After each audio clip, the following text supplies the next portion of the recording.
Assalamualaikum warahmatullahi wabarakatuh. Kembali lagi bersama Ana Fitri Ananda, mahasiswa Sekolah Tinggi Agama Islam Ar-Risalah, Prodi Ekonomi Syariah.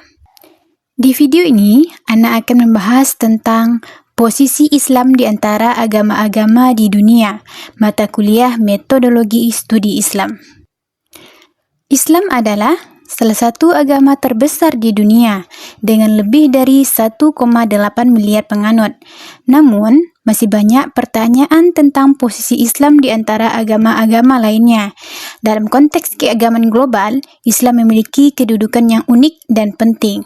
Dengan memahami posisi Islam di antara agama-agama lainnya, kita dapat lebih memahami peranannya dalam konteks keagamaan global dan bagaimana Islam dapat berkontribusi dalam membangun hubungan yang harmonis antara agama-agama.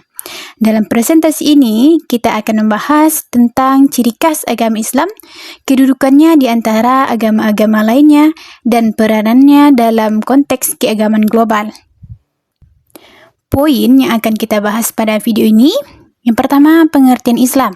Yang kedua, Islam sebagai agama wahyu. Yang ketiga, sumber-sumber hukum Islam. Yang keempat, misi dan sumber ajaran Islam. Yang kelima, posisi Islam di antara agama-agama di dunia. Sekarang kita masuk pada pengertian Islam. Islam secara bahasa yaitu penyerahan diri atau ketundukan. Kata Islam berasal dari kata aslama yang berarti menyerah atau tunduk. Sedangkan menurut istilah, Islam adalah agama monoteistik yang berdasarkan pada ajaran Nabi Muhammad SAW dan kitab suci Al-Quran. Islam adalah agama yang mengajarkan tentang keesaan Allah, kenabian Nabi Muhammad dan hari akhir. Dalam Islam, manusia diwajibkan untuk menjalankan ajaran Islam secara kafah atau menyeluruh dan mempersiapkan diri untuk kehidupan akhirat yang kekal. Pengertian Islam menurut beberapa para ahli. Yang pertama, menurut Dr. Muhammad bin Abdurrahman Al-Arifi, Islam adalah agama yang diturunkan Allah Subhanahu wa taala kepada Nabi Muhammad SAW yang mengajarkan tentang keesaan Allah, kenabian Muhammad dan hari akhir. Yang kedua, menurut Syed Qutb, Islam adalah sistem kehidupan yang menyeluruh yang mencakup aspek spiritual, moral, dan sosial. Islam mengajarkan tentang keesaan Allah dan kewajiban manusia untuk menjalankan ajarannya. Yang ketiga, menurut Al-Ghazali, Islam adalah agama yang mengajarkan tentang keesaan Allah dan kewajiban manusia untuk menjalankan ajarannya. Islam juga mengajarkan tentang pentingnya spiritualitas dan moralitas dalam kehidupan manusia. Sekarang kita masuk pada Islam sebagai agama wahyu. Islam adalah agama monoteistik yang berdasarkan pada wahyu Allah kepada Nabi Muhammad melalui malaikat Jibril. Ada beberapa aspek penting tentang Islam. Yang pertama, sumber wahyu. Sumber utama wahyu dalam Islam adalah Al-Quran, kitab suci yang diyakini sebagai firman Allah yang diturunkan kepada Nabi Muhammad. Al-Quran terdiri dari 114 surat dan lebih dari 6.000 ayat. Yang kedua, Nabi Muhammad SAW. Nabi Muhammad SAW adalah Nabi terakhir dalam Islam yang menerima wahyu Allah melalui malaikat Jibril selama 23 tahun.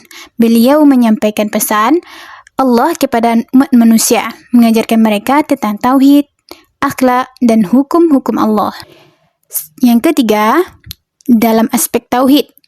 Konsep utama dalam Islam adalah tauhid, yaitu keyakinan bahwa Allah adalah satu-satunya Tuhan yang patut disembah. Tauhid merupakan fondasi bagi semua aspek kehidupan dalam Islam. Yang keempat, dalam aspek rukun iman. Dalam Islam, ada 6 rukun iman yang harus diyakini oleh setiap Muslim. Yang pertama, iman kepada Allah, iman kepada malaikat, iman kepada kitab suci Al-Quran dan kitab-kitab suci lainnya, iman kepada Nabi dan Rasul, iman kepada hari akhir, iman kepada qada dan qadar. Yang kelima, dalam aspek rukun Islam. Ada 5 rukun Islam yang harus dijalankan oleh setiap Muslim, iaitu mengucapkan syahadat. Yang kedua, menjalankan solat 5 waktu, menunaikan zakat, berpuasa di bulan Ramadan, menunaikan ibadah haji jika mampu. Yang keenam, dalam aspek akhlak dan etika. Islam menekankan pentingnya akhlak dan etika dalam kehidupan sehari-hari. Muslim diharapkan untuk berlaku jujur, adil dan baik kepada semua orang. Yang ketujuh, hukum Islam. Islam memiliki sistem hukum yang komprehensif yang mencakup aspek-aspek kehidupan pribadi, sosial, dan politik. Hukum Islam didasarkan pada Al-Quran dan hadis. Okey, sekarang kita masuk pada sumber-sumber hukum Islam. Yang pertama, Al-Quran. Al-Quran adalah sumber hukum Islam yang paling utama dan dianggap sebagai firman Allah yang diturunkan kepada Nabi Muhammad. Yang kedua, hadis. Hadis adalah sumber hukum Islam yang kedua setelah Al-Quran. Hadis adalah perkataan, perbuatan dan persetujuan Nabi Muhammad yang diriwayatkan oleh para sahabat dan generasi berikutnya. Hadis digunakan untuk menjelaskan dan memperjelas makna Al-Quran serta untuk menetapkan hukum-hukum yang tidak secara langsung disebutkan dalam Al-Quran. Yang ketiga, ijma'. Ijma' adalah kesepakatan para ulama dan ahli hukum Islam tentang suatu masalah hukum. Yang keempat, qiyas. Qiyas adalah metode penalaran hukum Islam yang digunakan untuk menetapkan hukum-hukum baru berdasarkan pada kesamaan dengan kasus-kasus yang telah ada dalam Al-Quran dan hadis. Qiyas digunakan untuk menetapkan hukum-hukum yang tidak secara langsung disebutkan dalam Al-Quran dan hadis. Yang kelima, ijtihad.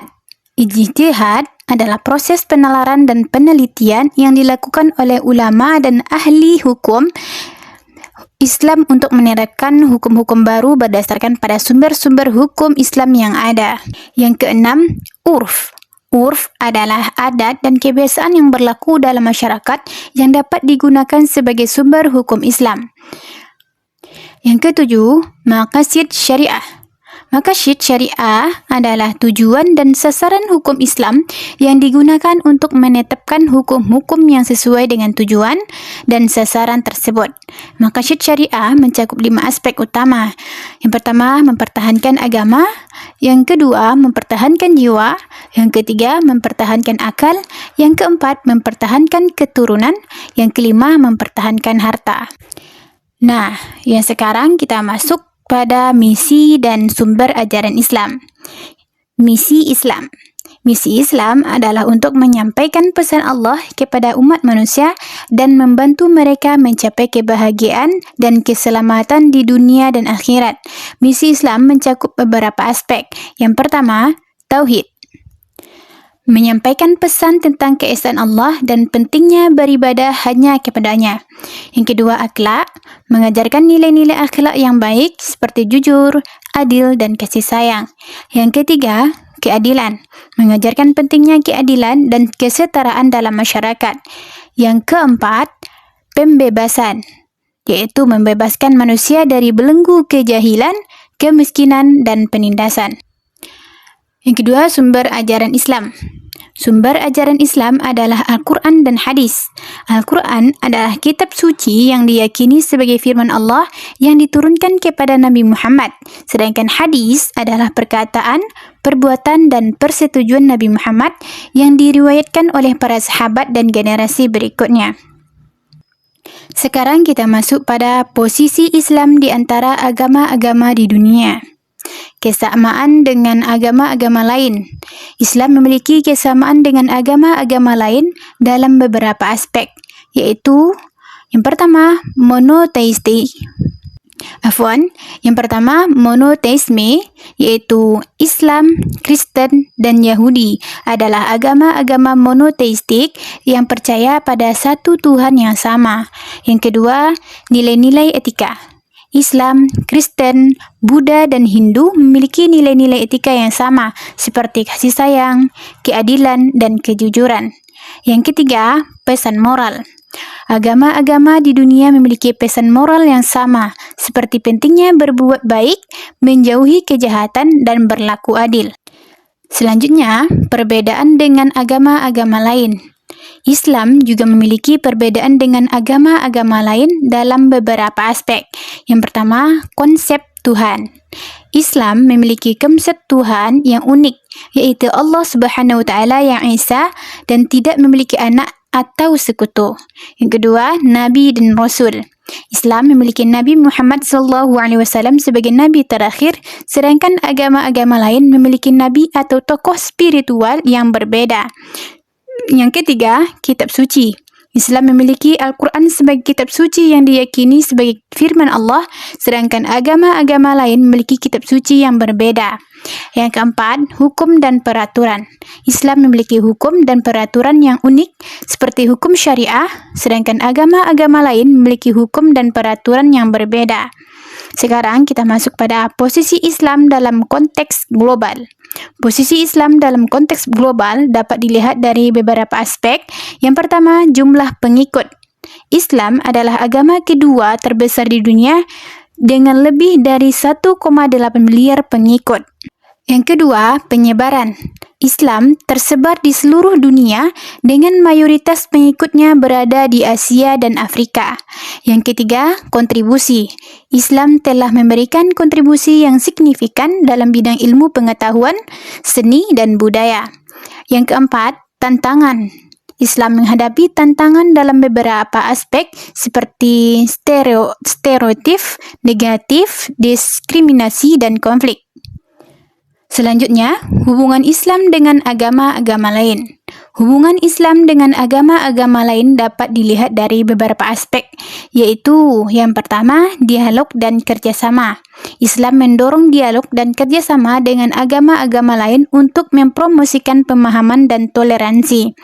Yang kedua, toleransi. Islam mengajarkan toleransi dan menghormati agama-agama lain, serta mempromosikan kebebasan beragama. Yang ketiga, konflik. Islam juga menghadapi konflik dengan agama-agama lain dalam beberapa aspek seperti perbedaan interpretasi dan kepentingan.